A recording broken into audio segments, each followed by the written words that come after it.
अनंत T दे refresh हमी.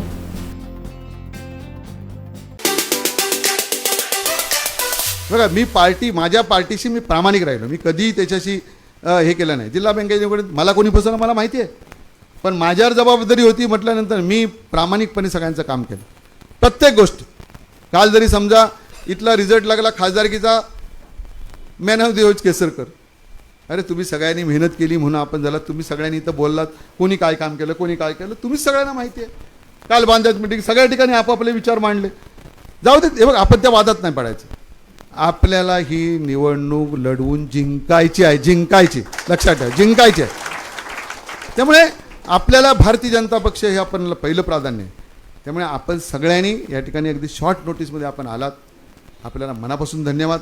माझ्याकडे प्रचंड मटेरियल आहे, खूप मटेरियल आहे. तुम्ही सांगतो मी पळताबाई थोडी करेन, लक्षात ठेवा. मला तू असं कमीत घेऊ नको. मी आतापर्यंत युतीचं सरकार या सगळ्या गोष्टीत मी गप्प बसलो आहे. आणि दुसरा, मी मागे आमचे नेते बोलले, मी ते परत विद्या उल्लेख करणार नाही, पण कधीतरी जर वेळ आली ना तर मला सगळे व्हिडिओ सगळे तिकडे गांधी चौकात मला दाखवावे लागतील कधीतरी.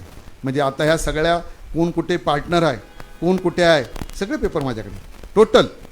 ते माझं अजिबात, हे बघा, वैयक्तिक वाकडा आहे का तर 100% नाही. माझ्यावर बोलताना तोंड समावून बोलायचं. माझे नेते सोडून तुला बोलायचा अधिकार राजन तेलीला नाही, 100% नाही.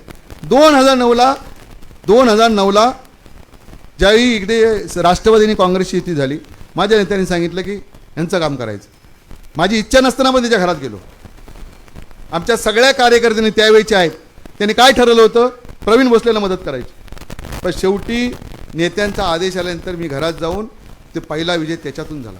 त्या नेत्यांना शिव्या घातल्यानंतर त्यावेळी राजन तेली तुला जेलमध्ये गेला दिसला नाही. त्या इथं ताजं होतं 2002 बिशप प्रकरण 2002मधलं, तर त्याही राजन तेली तुला दिसला नाही. काल आमच्या राऊत साहेबांचं काम करताना युतीची होती, त्याही राजन तेली अगदी व्यासपीठावर 1 नंबरला बरोबर मांडीला मांडून बसताना तुला राजन तेली जेलमध्ये दिसले नाहीत. आजच कसे वाटतात. आणि चिल्लर कोणातरी पोरांना उभे करतो, कोण देणारे उत्तरच नाही म्हणून कोणतरी लिहून देतो आणि छापा म्हणून सांगतो. मग आमचा गोंधळासारखा आपला काहीतरी छापतो.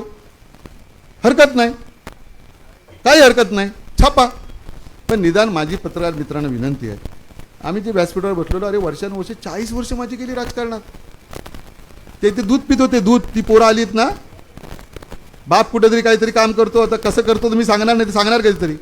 शेवटी ह्या सगळ्या गोष्टीचा विचार तुम्ही पण या ठिकाणी करायला पाहिजे अशी माझी विनंती आहे तुम्हाला. कारण मी तुमच्या एवढा मोठा नाही आहे, ठीक आहे. तुम्ही सगळं विनंती मी एवढ्यासाठीच करतो की कोणी कोणाला, तर जसं आता मग अशी आमचा एक कोणतरी बोलला की बाबा मी कसं बोलू त्यांच्यावर. मी नाही मोठे नव्हते ना, बरोबर, मोठे नेते आम्ही त्यांच्यावर कुठं बोलू. आम्ही कार्यकर्ते आहोत. मी कार्यकर्त्याच्या भूमिकेत 100% तुमच्याबरोबर आहे. मी मरेपर्यंत तुमच्याबरोबर राहणार. मी बघा 2दा हरलोय.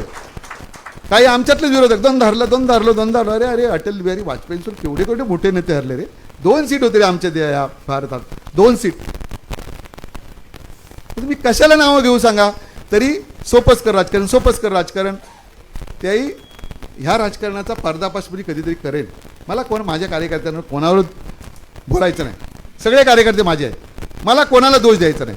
पण शेवटी तुम्ही सगळ्यांनी, मी असा विचार केला नाही की बाबा उद्या नाता नाडकणी पुढे गेला तर मला कुठे अडचण येईल. माझ्या हातात जेवढ्या गोष्टी होत्या ना, त्या प्रत्येकाला पुढे नेण्याचा मी प्रयत्न केला.